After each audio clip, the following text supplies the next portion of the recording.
Good evening, friends. We continue in our reading of 1 Samuel tonight. Thank you for joining us as we do so. I invite you to post a greeting, share a comment, and let us know that you're here with us, and to hit the like button on this video. So, friends, let's start as we always do by taking a look at the big picture here. Remember, 1st and 2nd Samuel were initially one book.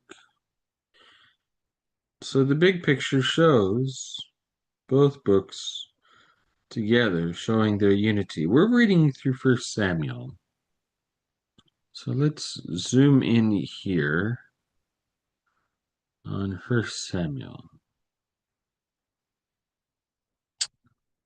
Tonight, we are still fairly early on in chapter 10. Chapter 10. Saul has had this moment of encounter and revelation with the prophet, the seer, Samuel.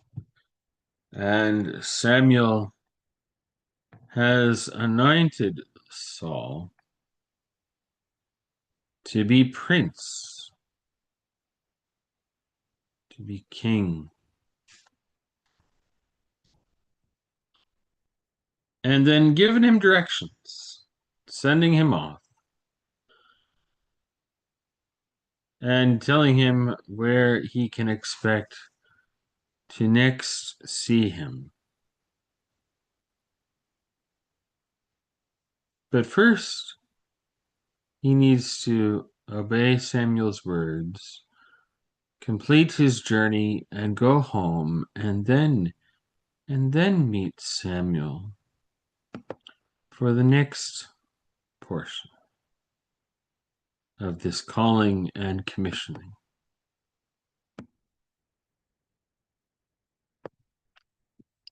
I'll be reading from the left-hand column, which is the complete Jewish Bible. The right-hand column has the text as is found in the New Revised Standard Version. So we have a Christian Bible and a Jewish Bible side by side. I'll be reading from the Jewish Bible.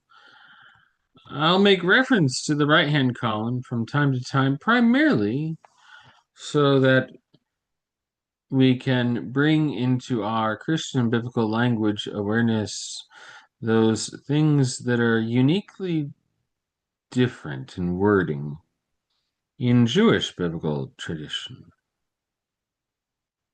Like, for example, the prophet Samuel in Jewish biblical tradition is Shmuel.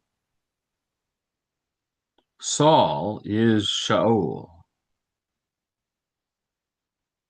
There's a couple obvious ones that happen fairly regularly.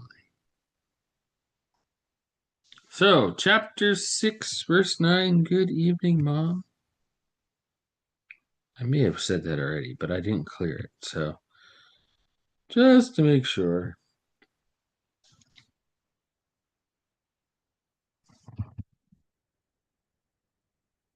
Okay. 1 Samuel, resuming at chapter 10, verse 9.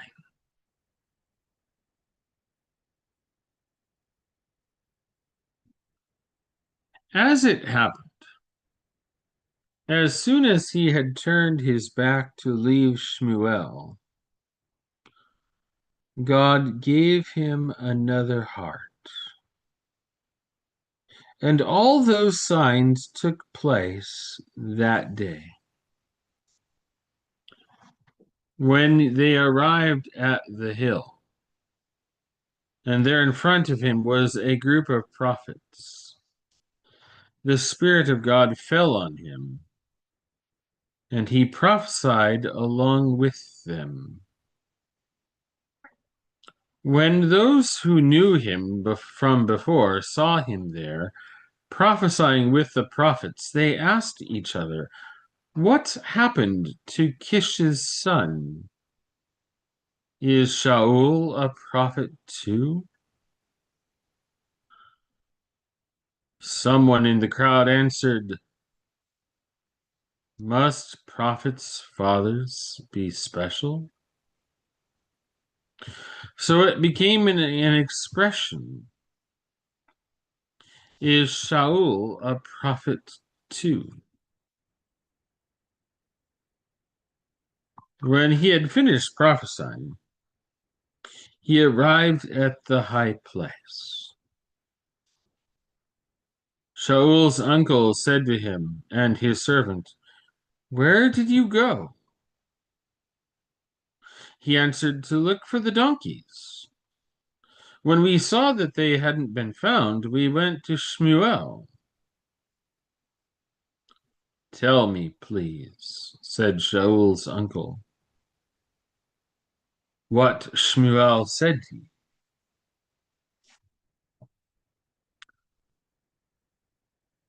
Shaul answered his uncle, "He told us that the donkeys had been found, but said nothing to him about the matter of his being made king."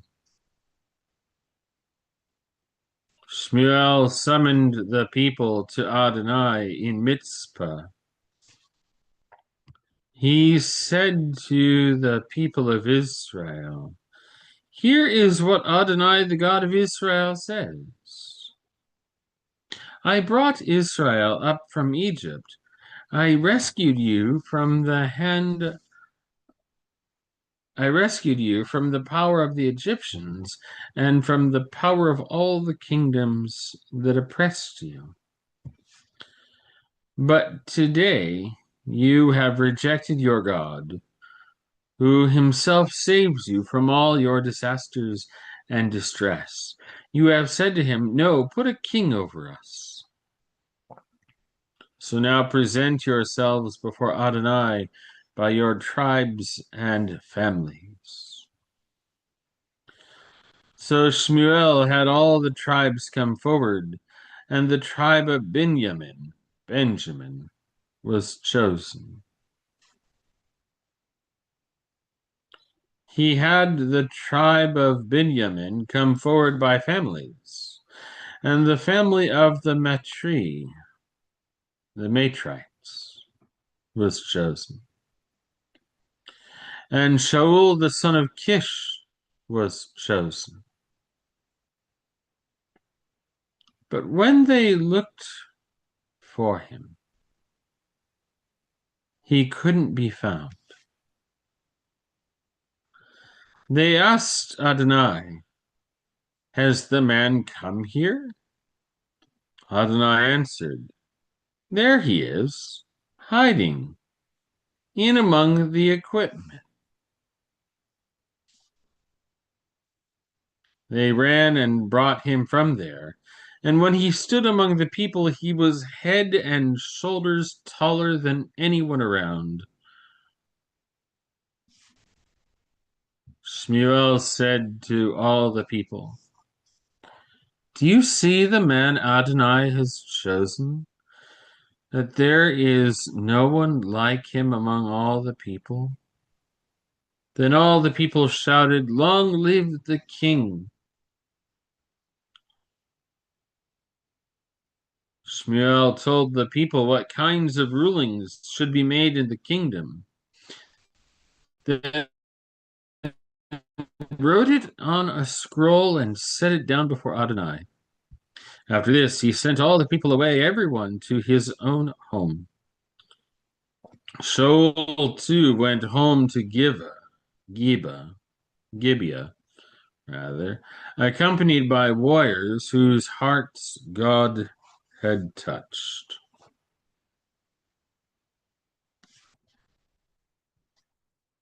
True, there were some scoundrels who said, "How can this man save us?" They showed him no respect and brought him no gift, but he held his peace.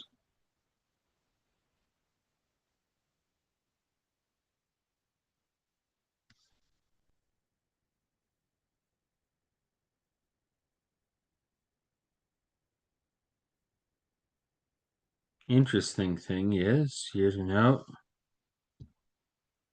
Here's one of those discrepancies.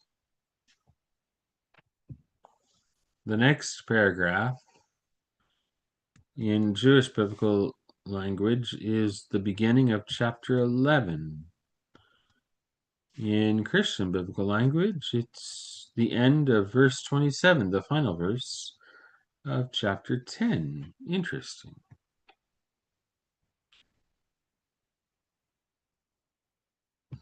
Then Nachash the Ammoni, Nahash king of the Ammonites, came up and set up camp to fight Yabesh Gilead.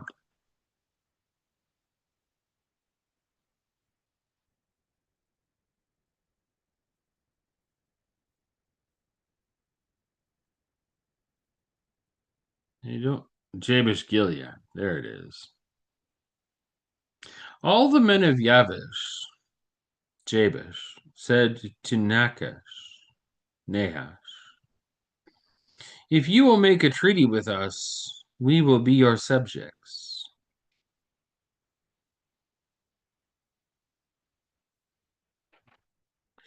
Nachash the Ammoni replied, I'll do it on this condition, that all your right eyes be gouged out, and thus bring disgrace on all Israel. The leaders of Yabesh answered him, give us 7 days' grace to send messengers throughout Israel's territory. Then, if no one will rescue us, we will surrender to you.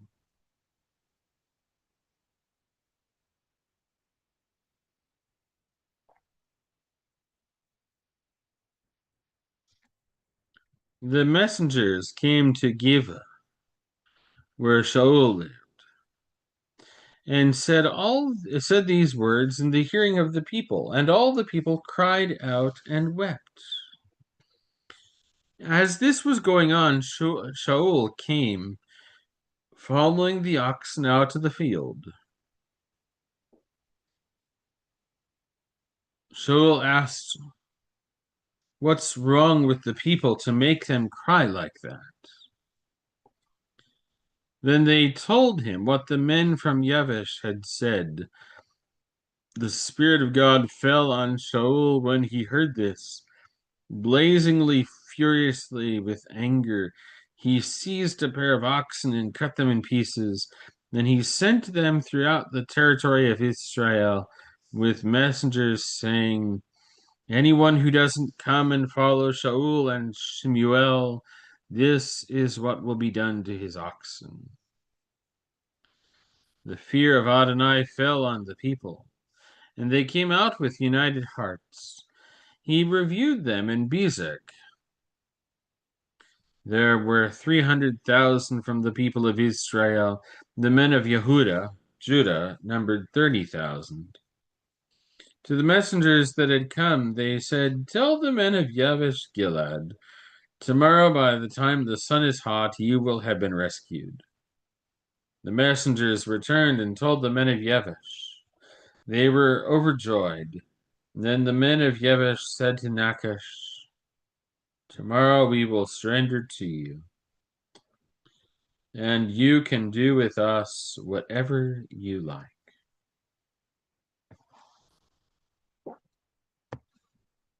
Next time, friends, that we pick up 1 Samuel, we will pick up right there at verse 11 of chapter 11. Verse 11, chapter 11. Interesting thing. I'm going to go back and look, but just taking a quick peek, it didn't quite look like there was even a nice, neat matchup like that opening paragraph in the Jewish Bible being the closing paragraph to chapter 10. It seems a little bit more complex even than that. That's interesting.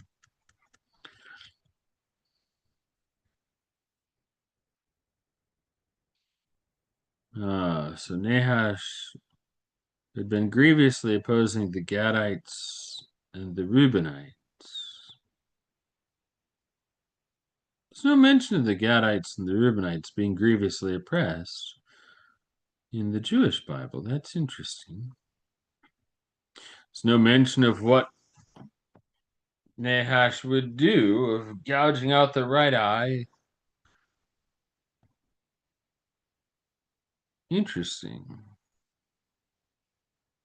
So there's actually, it's not a straight. This is the opening of chapter 11. It's that last paragraph in the Christian Bible. That's the final words of verse 27 just isn't in verse 27 in the Jewish Bible. Interesting. All